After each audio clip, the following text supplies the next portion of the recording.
Hi friends, സാലൂസ് വേൾഡിൻ്റെ പുതിയൊരു കൃഷി വീഡിയോയിലോട്ട് എല്ലാവർക്കും സ്വാഗതം. ഇന്നത്തെ എൻ്റെ വീഡിയോ എൻ്റെ ചെറിയൊരു കൃഷിത്തോട്ടം നിങ്ങൾക്കൊന്ന് പരിചയപ്പെടുത്താം. നമ്മുടെ അടുക്കളത്തോട്ടത്തിൽ കുറച്ച് പച്ചക്കറികൾ സ്ഥിരം കാണാറുള്ളതാണല്ലോ. അതിനകത്ത് ഒന്നാണ് നമ്മുടെ തക്കാളി. അപ്പോൾ ഈ തക്കാളി ചെടികളൊക്കെ നിറയെ പൂവിട്ട് തുടങ്ങിയിട്ടുണ്ട്. തക്കാളിയുടെ ഒരുപാട് വീഡിയോ ഞാൻ മുമ്പ് ചെയ്തിരുന്നു. തക്കാളിയുടെ തൈകൾ നടുന്നത്, അതുപോലെ ഓരോ വളർച്ചാഘട്ടത്തിലും അതിന് കൊടുക്കുന്ന വളപ്രയോഗം, അതുപോലെ തക്കാളിയുടെ വിളവെടുപ്പ് എല്ലാം ഞാൻ വീഡിയോ ചെയ്തിരുന്നു. അപ്പോൾ ഇത് കുറ്റിത്തക്കാളിയുടെ തൈകളാണ് കേട്ടോ. നമ്മൾ ഒന്നോ രണ്ടോ വിളവൊക്കെ കഴിയുമ്പോൾ തന്നെ നമ്മൾ വീണ്ടും പുതിയ തൈകൾ ഉണ്ടാക്കിക്കൊണ്ടേയിരിക്കണം. എങ്കിൽ നമ്മുടെ അടുക്കളത്തോട്ടത്തിൽ എന്നും തക്കാളി നമുക്ക് വിളവെടുക്കാനായിട്ട് സാധിക്കും. നല്ല കരുത്തോടെയും നല്ല ആരോഗ്യത്തോടെയും ഇതൊക്കെ വളർന്നു വരുന്നുണ്ട്. അപ്പോൾ അതൊക്കെ ആദ്യം ഉണ്ടായ തക്കാളിയാണ് കേട്ടോ, ലാസ്റ്റ് തക്കാളിയാണ് ഇതൊക്കെ. പിന്നെ അടുത്തതായിട്ട് നമ്മുടെ അടുക്കളത്തോട്ടത്തിലുള്ളതാണ് പച്ചമുളക്. ഒരുപാട് പച്ചമുളക് നമ്മുടെ അടുക്കളത്തോട്ടത്തിൽ ഞാൻ ഉണ്ടാക്കിയിട്ടുണ്ട് കേട്ടോ. പല വെറൈറ്റി മുളകുകളും ഉണ്ടായിരുന്നു.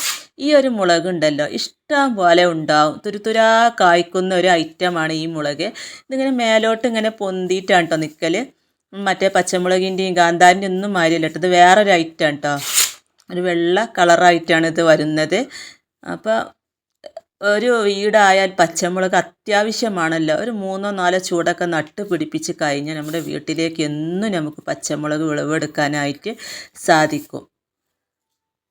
ഞാനിവിടെ കുറച്ച് പച്ചമുളകിൻ്റെ തൈകളൊക്കെ ഇപ്പോൾ ചട്ടിയിലും ഗ്രോ ബാഗിലും ഒക്കെ ആയി നട്ട് കൊടുത്തിട്ടുണ്ട് കേട്ടോ. നമുക്ക് കൃഷിഭവനിൽ നിന്ന് കിട്ടിയ ചട്ടികളാണ് കേട്ടോ ഇത്. ഈ ഒരു ചട്ടിയിലാണ് ഞാനിവിടെ പച്ചമുളകിൻ്റെ തൈകളൊക്കെ നട്ട് കൊടുത്തത്. ഇതിലൊക്കെ പൂക്കളൊക്കെ ഉണ്ടായി തുടങ്ങിയിട്ടുണ്ട്. ഇത് തക്കാളി മുളകാണ് കേട്ടോ. ഈ തൈകൾ ഞാൻ വില്ലേജ് അഗ്രോയിൽ നിന്നും വാങ്ങിയ തൈകളാണ് കേട്ടോ. നല്ല ഭംഗിയായി തന്നെ ഇതൊക്കെ വളർന്നു വരുന്നുണ്ട്. നമ്മൾ എന്തെങ്കിലുമൊക്കെ ജൈവവളമൊക്കെ ഇട്ട് കൊടുത്ത് കഴിഞ്ഞാൽ നല്ല കരുത്തോടെ ഇത് വളർന്നു വരും. അതേപോലെ തന്നെ എൻ്റെ അടുക്കളത്തോട്ടത്തിലുള്ള ഒന്നാണ് വെണ്ട. ഇത് 15 ദിവസം ആയ തൈകളാണ് കേട്ടോ. നല്ല ഭംഗിയായി തന്നെ ഇതൊക്കെ വളർന്നു വരുന്നുണ്ട്. ഇതിൻ്റെ വളപ്രയോഗം ചെയ്യുന്ന വീഡിയോ ഒക്കെ ഞാൻ മുമ്പ് ഇട്ടിട്ടുണ്ട്. കാണാത്തവരുണ്ടെങ്കിൽ അതൊക്കെ ഒന്ന് കണ്ടു നോക്കുക.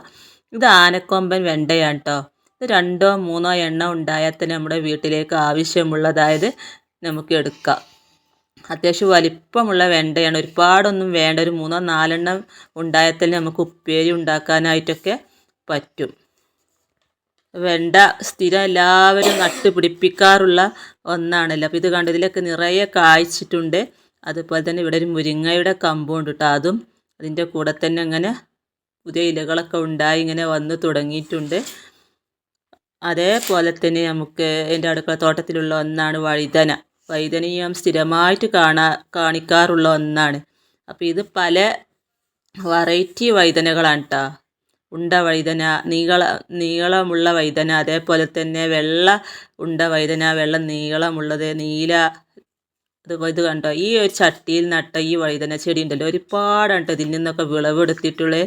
ഇത് വീണ്ടും വീണ്ടും ഇങ്ങനെ പൂക്കളും കായ്കളും ഒക്കെ ഉണ്ടായി തുടങ്ങുന്നുണ്ട്. ഇത് കണ്ടോ, ഇത് വെള്ള ഉണ്ട വഴുതനയാണ്. ഇതിൽ നിന്നൊക്കെ ഒരുപാട് തവണ വിളവെടുത്തതായിരുന്നു. വീണ്ടും പൂക്കളൊക്കെ നിറയെ ഉണ്ടായിട്ടുണ്ട്. ഞാനിവിടെ ടെറസിൽ, ഗ്രോ ബാഗിൽ, ചെടിച്ചട്ടിയിൽ, പഴയ സിമൻറ്റ് ചാക്കിലൊക്കെയാണ് കേട്ടോ ഈ തൈകളൊക്കെ നട്ട് കൊടുക്കാറ്. നല്ല ഭംഗിയായി തന്നെ ഇതൊക്കെ വളർന്നു വരുന്നുണ്ട്. കൂടുതലും ഉണങ്ങിയ കരിയിലകളാണ് ഞാൻ ഈ ഗ്രോ ബാഗിലൊക്കെ നിറച്ച് കൊടുക്കാറ്. മണ്ണിൻ്റെ അളവ് വളരെ കുറച്ച് മാത്രം. ഈ കരിയിലൊക്കെ പൊടിഞ്ഞ മണ്ണുമായിട്ട് നല്ലപോലെ അത് മിക്സായി നല്ല വളക്കൂറുള്ളൊരു മണ്ണാവുകയും ചെയ്യും. നമ്മുടെ ചെടികൾക്ക് വേരോടാനൊക്കെ ഒത്തിരി നല്ലതാണ് കൂടുതൽ ഉണങ്ങിയ കരിയിലകളൊക്കെ ഇട്ട് കൊടുക്കുന്നത്. അപ്പോൾ നല്ല ഭംഗിയായി തന്നെ നമ്മുടെ ചെടികളൊക്കെ വളർന്നു വരികയും ചെയ്യും. അപ്പോൾ നമ്മുടെ അടുക്കളത്തോട്ടത്തിൽ നിന്ന് ഉണങ്ങിയ ഇലകളൊക്കെ ഉണ്ടെങ്കിൽ അതൊക്കെ നമ്മൾ എടുത്ത് വെക്കുക. അതേപോലെ നമ്മൾ പറമ്പിൽ നിന്നൊക്കെ അടിച്ച് വാരുമ്പോൾ കിട്ടുന്ന ഇലകളൊക്കെ നമ്മൾ കളക്ട് ചെയ്ത് വെച്ചാൽ നമുക്ക് ചെടികൾ നടുന്ന സമയത്ത് ഗ്രോ ബാഗ് നിറക്കാനായിട്ട് ഉപയോഗിക്കാം. എൻ്റെ അടുക്കളത്തോട്ടത്തിലുള്ള ഒന്നാണ് പയർ. അത്യാവശ്യം വലിപ്പമുള്ള പയറാണ് കേട്ടോ അത്. ഒരു 3-4 ചൂടൊക്കെ നട്ട് പിടിപ്പിച്ച് കഴിഞ്ഞ് ഇഷ്ടം പോലെ നമുക്ക് ഇതിൽ നിന്ന് പയറൊക്കെ വിളവെടുക്കാനായിട്ട് സാധിക്കും. അത്യാവശ്യം നല്ല നീളമുള്ള പയറായത് കൊണ്ട് തന്നെ ഒരു 5-6 എടുത്താൽ തന്നെ നമുക്കൊരു നേരത്തെ ഉപ്പേരിയൊക്കെ ഉണ്ടാക്കാനായിട്ട് സാധിക്കുന്നതാണ്. ഞാനിവിടെ ഈ പയർ കുറച്ച് സിമെൻറ്റിൻ്റെ ചാക്കിലൊക്കെ നട്ട് കൊടുത്തിരുന്നു കേട്ടോ. പയ അരിച്ചാക്കി സിമൻറ്റ് ചാക്കിലൊക്കെ നട്ടതാണ് കേട്ടോ. ഇത് മുറ്റത്ത് നട്ട് കൊടുത്താണ് കേട്ടോ. ഒരുപാടാണ് കേട്ടോ ഇതിലൊക്കെ ഉണ്ടായിട്ടുള്ളത്. ഇതൊക്കെ ഇപ്പോൾ വിളവെടുക്കാനായിട്ടുണ്ട്. അപ്പം ഗ്രോ ബാഗ് ഇല്ല എന്ന് വെച്ച് ആരും കൃഷി ചെയ്യാതിരിക്കണ്ട.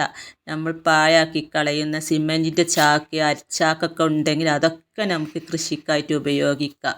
അപ്പോൾ അതിലൊക്കെ നമുക്ക് നന്നായിട്ട് പച്ചക്കറിയൊക്കെ ഉണ്ടായി വിളവെടുക്കാനായിട്ട് സാധിക്കും. അതേപോലെ തന്നെ നല്ല ചൂടാണല്ലോ, ഈ ഒരു സമയത്ത് നമ്മൾ 2 നേരവും നനച്ച് കൊടുക്കുക. അതേപോലെ ഉണങ്ങിയ ഇലകളൊക്കെ ചുവട്ടിൽ പുതയിട്ടൊക്കെ കൊടുത്ത് കഴിഞ്ഞാൽ നമുക്ക് നമ്മുടെ വീട്ടിലേക്ക് ആവശ്യമുള്ളതായ പച്ചക്കറികൾ അതിൽ നിന്ന് തന്നെ വിളവെടുക്കാനായിട്ട് സാധിക്കും. എല്ലാവരും കൃഷി ചെയ്യുക. നമുക്ക് വേണ്ടതായ പച്ചക്കറി നമ്മൾ വീട്ടിൽ തന്നെ ഉണ്ടാക്കിയെടുക്കാനായിട്ട് ശ്രമിക്കുക. വിഷമില്ലാത്ത പച്ചക്കറി കഴിക്കുകയും ചെയ്യുക. അപ്പോൾ ഈ ഒരു ഭാഗത്ത് ഞാൻ കുറച്ച് മുളക്, ക്യാബേജ്, അതേപോലെ തന്നെ തക്കാളി, വഴുതന, പയറൊക്കെ ഉണ്ട് നട്ട് കൊടുത്തിട്ടുള്ളത്. ഇതൊക്കെ ഞാൻ മുറ്റത്ത് ഇങ്ങനെ വെറുതെ ചാക്കൊക്കെ കിട്ടിയപ്പോൾ നട്ട് കൊടുത്തതാണ്. പിന്നെ ഇത് കണ്ടോ, ഇങ്ങനത്തെ പെട്ടിയിലാണ് കേട്ടോ നമ്മൾ ഈ ചീരത്തൈകളൊക്കെ നട്ട് കൊടുത്തിട്ടുള്ളത്. ചീര തന്നെ പല വെറൈറ്റി ചീരകളുണ്ട്. സുന്ദരി ചീര, പച്ച ചീര, അതേപോലെ പാലക്ക് ചീര, ചുവപ്പ് ചീര, അങ്ങനെ ഒത്തിരി ചീരകളുണ്ട് കേട്ടോ. ചീരയൊക്കെ ഇഷ്ടമില്ലാത്തവർ ആരും തന്നെ ഉണ്ടാവില്ല. അപ്പോൾ ഇതുപോലെയൊക്കെ നട്ട് പിടിപ്പിച്ച് കഴിഞ്ഞാൽ നമുക്ക് വിഷമില്ലാത്തത് കഴിക്കുകയും ചെയ്യാം. നമ്മൾ രാവിലെ തന്നെ എണീറ്റ് ചായയൊക്കെ കുടിച്ചതിന് ശേഷം ഉണ്ടല്ലോ ഈ പച്ചക്കറിയുടെ അടുത്ത് വന്ന് അതിന് ചുവട്ടിൽ മണ്ണൊക്കെ ഇളക്കി കൊടുക്കുക, വളം ഇട്ട് കൊടുക്കുക. അങ്ങനെ കളകളൊക്കെ ഉണ്ടെങ്കിൽ അതൊക്കെ പറിച്ച് മാറ്റിക്കഴിഞ്ഞാൽ നമുക്ക് ഒത്തിരി സന്തോഷമാണ് കേട്ടോ. അതിൻ്റെ അടുത്തൊക്കെ വന്ന് നിന്നൊക്കെ ഇതൊക്കെ കാണുന്നതും അതേപോലെ അതിന് വളമിടുക, മണ്ണിടുക, അങ്ങനെ നമ്മൾ സമയം പോകുന്നതേ അറിയില്ല. ഈ ഒരു ഭാഗത്തൊക്കെ നമ്മൾ ഇഞ്ചി, കുറ്റിക്കുരുമുളക്, വഴുതന, അങ്ങനെ ഒരുപാട് വെറൈറ്റി സംഭവങ്ങളൊക്കെ ഉണ്ട് കേട്ടോ. അപ്പോൾ എല്ലാവരും കൃഷി ചെയ്യണം. അത് കൃഷി ചെയ്യാതിരിക്കരുത്. ഇത് പനിക്കൂർക്ക. പിന്നെ നമ്മുടെ വീട്ടിലേക്ക് ആവശ്യമുള്ളതായ ഒന്നാണ് കറിവേപ്പ്. ഒരു 3-4 രൂപ ബാഗിലേക്ക് ഇതുപോലെ തൈകൾ നട്ട് പിടിപ്പിച്ചാൽ നമ്മുടെ വീട്ടിലേക്ക് എന്നും നമുക്ക് അതിൽ നിന്ന് വിളവെടുക്കാം. അതേപോലെ തന്നെ നമ്മൾ പടർന്ന് പന്തലിക്കുന്ന കുറച്ച് ചെടികളുണ്ട് കേട്ടോ. ചുരക്ക, അതേപോലെ തന്നെ പാവല്, പടവലൊക്കെ കേട്ടോ ഇവിടെ നട്ട് കൊടുത്തിട്ടുള്ളത്. അതും ഞാനിവിടെ സിമൻറ്റിൻ്റെ ചാക്കിൽ രോ ബാഗിലൊക്കെയാണ് നട്ട് കൊടുത്തിട്ട്. ഇപ്പോൾ പൂക്കളൊക്കെ ഉണ്ടായി തുടങ്ങിയിട്ടുണ്ട്. അപ്പോൾ നമ്മളിതിങ്ങനെ പടർന്ന് വരുന്നതിനനുസരിച്ച് അവർക്ക് പടരാനുള്ള സൗകര്യം ഒരുക്കി കൊടുക്കണം.